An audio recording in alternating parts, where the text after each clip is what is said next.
Hi, and welcome to your tour of the Mütter Museum. Now, really quickly, before we can talk about the Mütter Museum, a brief history about the College of Physicians. Now, the Mütter Museum is part of the College of Physicians of Philadelphia. We're not a degree-granting institution. We're a society of professionals, mainly physicians.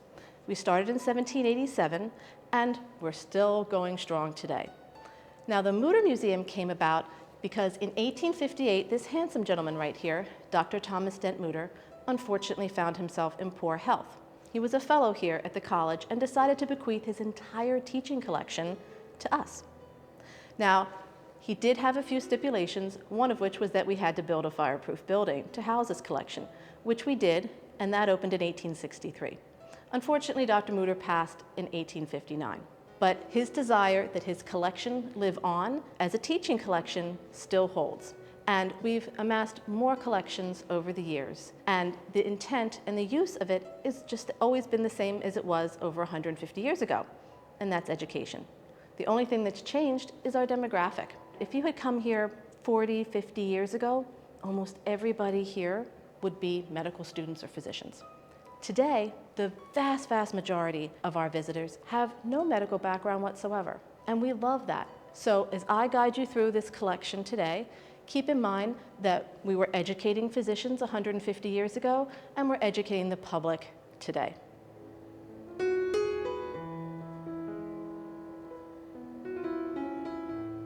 Behind me, you can see the Hyrtl skull collection.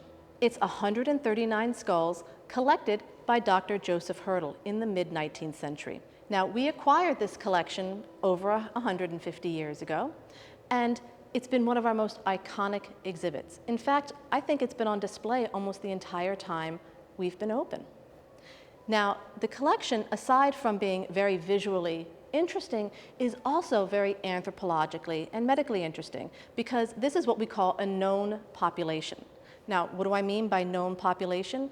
Well, it means if you look at some of our labels, you can see that in many cases we know a lot of the information about the individual. So we might even know their name, their age, where they were from, and how they died. And for anthropologists, this is very important information because that helps us know more about other unknown populations. So the more we know about certain things, the better it is for us to learn more about the unknown. Now, another interesting thing about this collection is that you can actually visit all of it virtually. We scanned every single one of these skulls, and they're available on something called the Open Research Scan Archive. So scholars from all over the world can access these images for free. Now, the collection here was, again, like I said, collected by Dr. Joseph Hyrtl, and there's an interesting story as to why he collected them.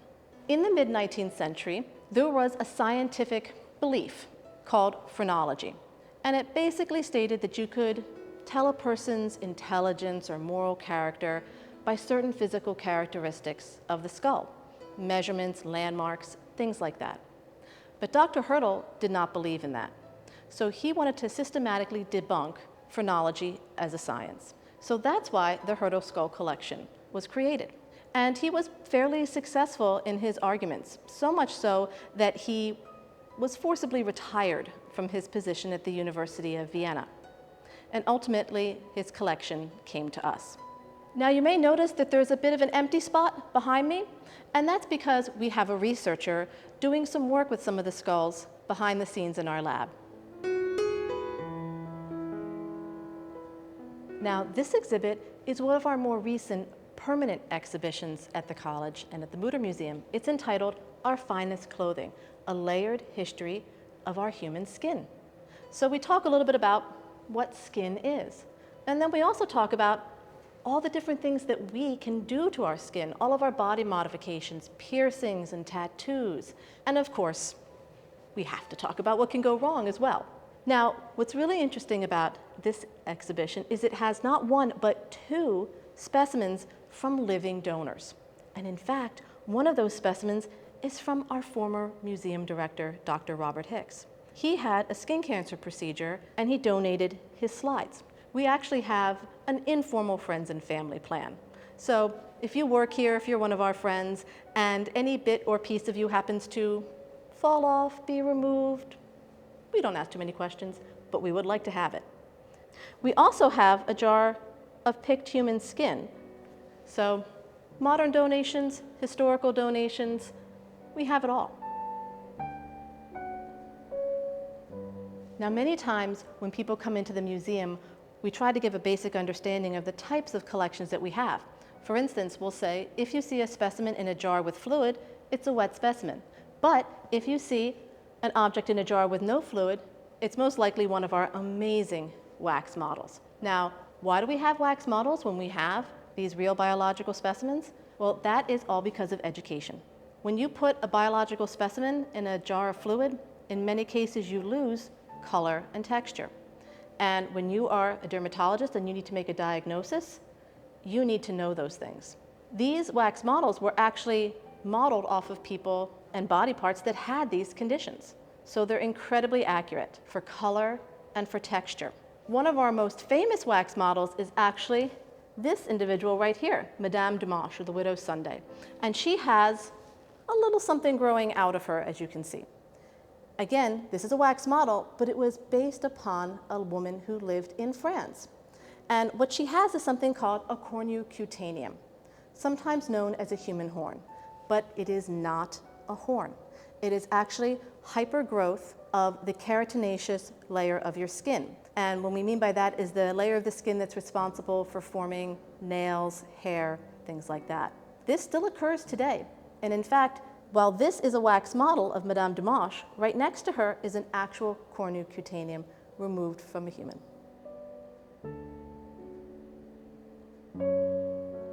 Here we have the soap lady. Now, she's called the soap lady because, interestingly enough, she does not represent any genetic or pathological condition. She is actually the result of something called a taphonomic event. And that means she looks the way she does because of something that happened to her after she died. Now, in certain very rare circumstances, when a body goes into the ground, and under very specific conditions, the body fat on that person turns into this waxy, tallowy, soapy-like substance called adipocere. Generally, you need an anaerobic environment, meaning there's no oxygen, and usually a basic pH of the soil. And it helps to have a fairly moist or waterlogged environment, but it's not always necessary. But under those specific conditions, a chemical process will occur and the body fat will turn into this adipocere. And what that adipocere does is really interesting. One, it forms this protective barrier, but two, and I think this might be one of the more important things, is, well, insects don't like the way adipocere tastes, and insects are really important in that decomposition process. So that's why the soap lady is so relatively intact. Now, what's really interesting too is we're not taking any extra special environmental controls with her. She's not in a refrigerated case. She is basically, for lack of a better term, shelf stable. The soap lady has a really interesting story. One of our fellows, Dr. Joseph Leidy, got word that there were being bodies relocated from a cemetery. They were making improvements for the upcoming centennial in Philadelphia. And two of those bodies were these adipocered bodies. And one was a soap lady, and the other was the soap man, who's now at the Smithsonian. Now, Leidy made some specific arrangements to have the bodies brought to him, and he donated the soap lady to us. And she's been with us ever since. Some of the things that people say about her is that she's screaming, and that's not true. Now, remember how I said that she is preserved, but she's not perfectly preserved. So her jaw is dropped open because of the natural decomposition process, nothing more than that. Another really interesting thing we found out about her, though, is, again, if you look at her mouth, you can see that she's what we call edentulous, meaning there's not a tooth in her mouth. So when she was brought to us, we were told that she was old. But actually, what happened was we did x-rays of her body. You can see some of the x-rays here. And that's when we found out that, in fact, she's not very old at all. In fact, she's pretty young, maybe in her 30s, maybe even younger. So why did she lose all her teeth?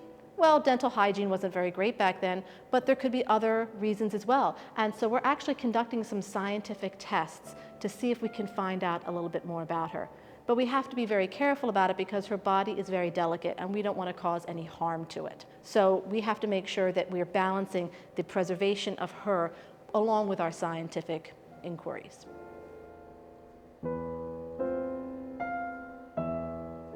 Now, behind me is the world's largest human colon on display, at least to our knowledge. If you know of one bigger, please let me know.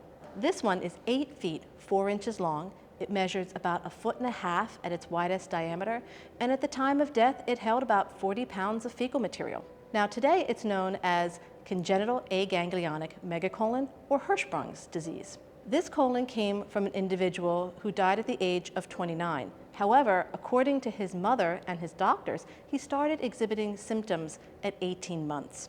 And in fact, towards the end of his life, he was only recording 1 bowel movement a month. Now, why is that? Well, it's a congenital condition, meaning it happens when you're forming in utero. And we have something called the alimentary canal, and that's literally an innervated tube that goes from our mouth to our anus. And that entire tube has nerves that cause peristalsis. And that makes everything move along to its natural conclusion.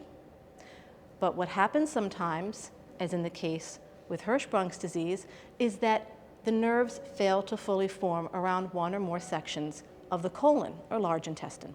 Fecal material builds up because the nerves aren't properly moving things along and causing a proper bowel movement. Unfortunately, the purpose of the large intestine is to both hold fecal material and to draw out water.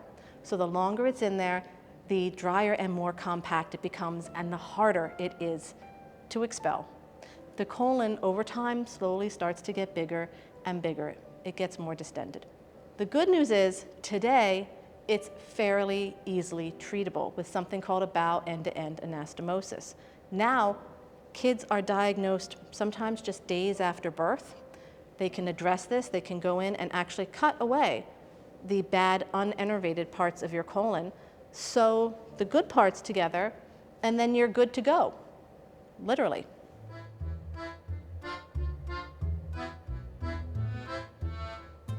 Have you ever wondered where the term Siamese twins comes from?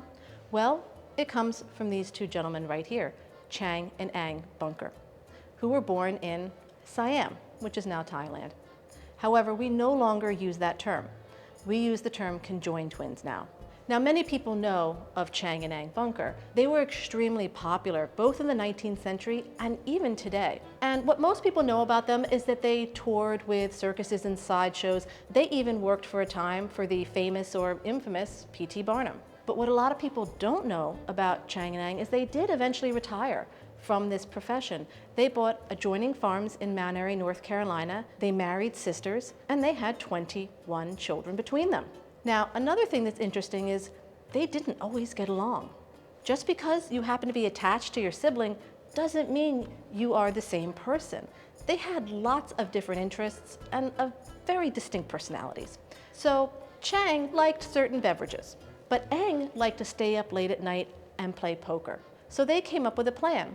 They would spend a couple days at one brother's house with that brother's family, and a couple days at the other brother's house with that brother's family. And whosever house they were at, that's who got to call the shots. And it worked out pretty well for them. However, one day, unfortunately, Chang insisted on going to his house. It was his turn, but it was a dark and stormy January night. And he caught a cold or he caught something. We're not entirely sure how Chang died. He had suffered a stroke previous to this, but we do know that Ang woke up the next day, and unfortunately, Chang did not wake up with him. A doctor was summoned because they did have a plan that if one brother died before the other, they would have emergency separation surgery. But remember, this is the 19th century. There were no four-wheel drive vehicles, and the doctor did not make it in time. And unfortunately, Ang died 3 hours later. After the twins died, their wives granted physicians permission to bring their bodies up here to the College of Physicians for an autopsy. And it was here where we found out that the twins not only shared a blood supply, which they knew previous to their death at this band, but they also had conjoined livers. And you can see their livers directly below the casts here. Now, this is a death cast of the twins. It was done after the autopsy, as you can see. But if you look really carefully at the heads, you can see little pieces of their hair still stuck in the plaster. The brothers did have a stipulation that if they died together, they were to stay together. And you can see the physicians honored that request. The incisions go up to the area where they are conjoined, but they never cut them apart. After the autopsy, the bodies were returned to the sisters, and they were buried in Mount Airy, North Carolina.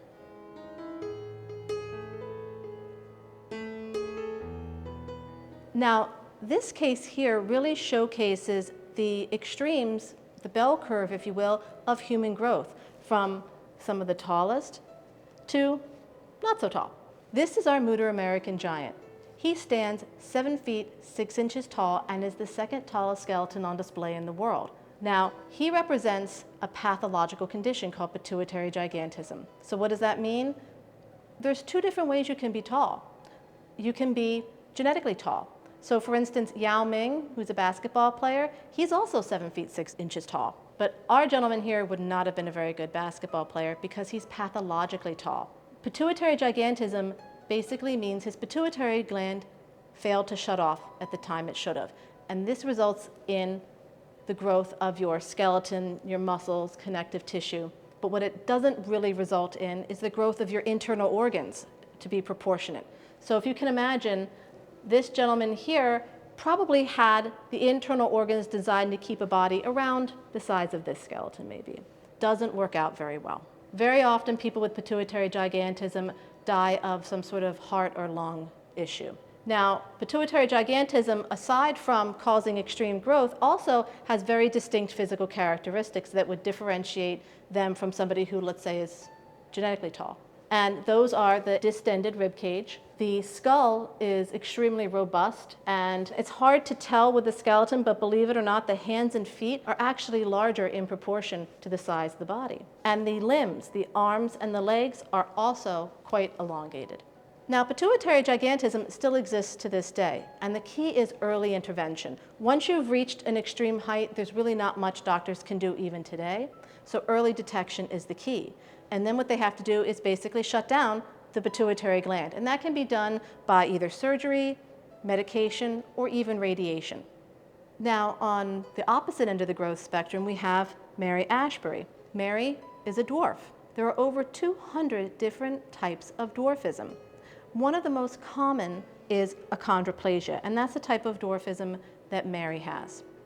Now, achondroplasia has some very specific visual characteristics, as you can see in the skeleton. Obviously, aside from being of shorter stature, you can see that the limbs are curved. And in Mary's case, there was one particular element of her skeleton that unfortunately played a key role in her death, and that is her pelvis. Because we know that Mary died trying to give birth. And there's actually 2 things that were an issue with the pelvis. One, of course, was the birth canal. The opening was just not big enough. But the other issue was the tilt of the pelvis. Unfortunately, the tilt of the pelvis was just incompatible with a vaginal delivery. Today, a female dwarf can give birth, but it's almost always via cesarean section. And unfortunately, that was not a viable option for Mary at the time. So she did end up having a cesarean section, but unfortunately, she died 3 days later.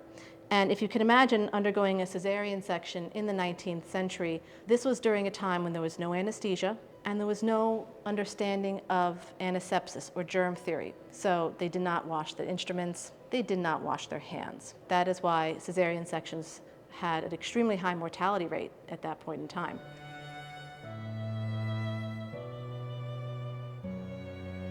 Now here we have Harry Eastlack and Carol Orzel.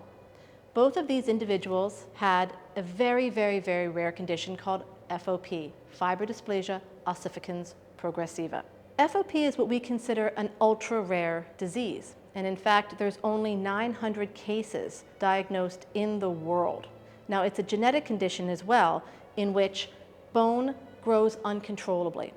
And it does 2 things. It forms this almost extra skeleton around the already existing skeleton. But another thing it does is it actually fuses the bones together. So in life, people with FOP are slowly frozen in place. If you look at Harry and Carol, you'll realize that unlike many of the other skeletons that we have in the museum, there's no metal keeping their bones together. That is because they were fused together already in life.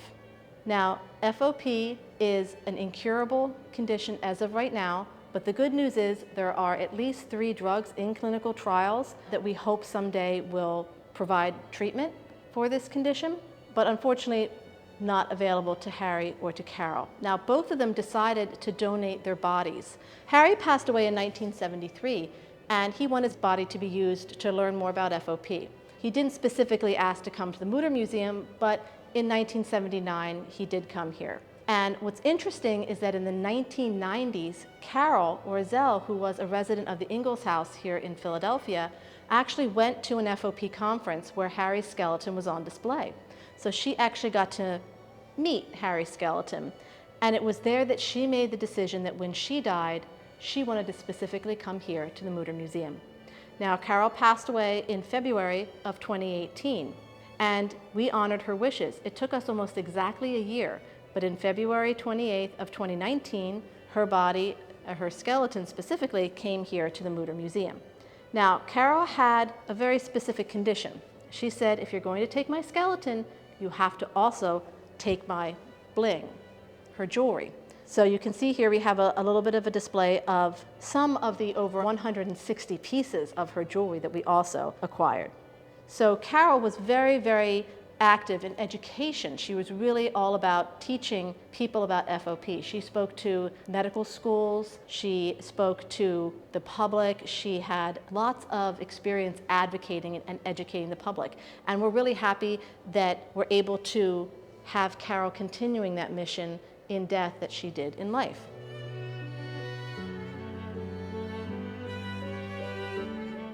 Here's our Einstein case, and you'll notice that we actually have the lights out. Slight technical difficulties, but I still want to mention it. It's important to note that we don't have a large chunk of Einstein's brain. We only have these slides here, which were taken and done shortly after Einstein passed away. And there's actually 5 boxes of these that were created, but only 2 boxes are on display to the public, and we have one of them. Now, what's really interesting is that people have been arguing for years about what it was that made Einstein so intelligent. And many people look to the brain to try and figure that out. But there's a big difference between studying a living brain and studying a dead brain. And in Einstein's case, with looking at his brain after he died, there's just very little that we can say definitively that would put his brain apart from any others. One interesting thing is it actually was slightly underweight for a male of his size. But another thing that people talked about was that maybe he had more glial cells, or maybe he didn't have a Sylvian fissure. All of these things are debatable. The only thing we can really say with some degree of certainty is that when we looked at these slides, we saw a lack of something called lipofuscin. And lipofuscin is like this plaquey buildup. So you know you can have the plaque build up in your arteries in your heart, or you can also have that happen in your brain. Now, for a person who was in their mid-70s when they passed away, Einstein had remarkably little. But again, we don't know if that was any correlation to his intelligence or not. It's just an interesting fact about his brain. Another thing that's interesting is that this is a relatively recent acquisition. We got this case in 2011. And that's important because we still are actively collecting. We're not able to collect as many things as we used to. We're very, very particular, but we still actively collect. In fact, some of the things I'm very interested in collecting are some of the health aspects that affect us in the 20th and the 21st century. So a lot of the specimens and objects that you see here are really reflective of 19th century public health and health issues, but just know that we're still actively trying to collect specimens and objects that reflect our current understanding and current public health issues as well. Well, we've reached the end of our tour, not because we don't have more to talk about, but because I was told we're out of time. Your support enables us to continue to maintain and preserve this amazing collection. If you'd like to learn more about how to contribute, please click on the links below in our description. And until next time, stay disturbingly informed.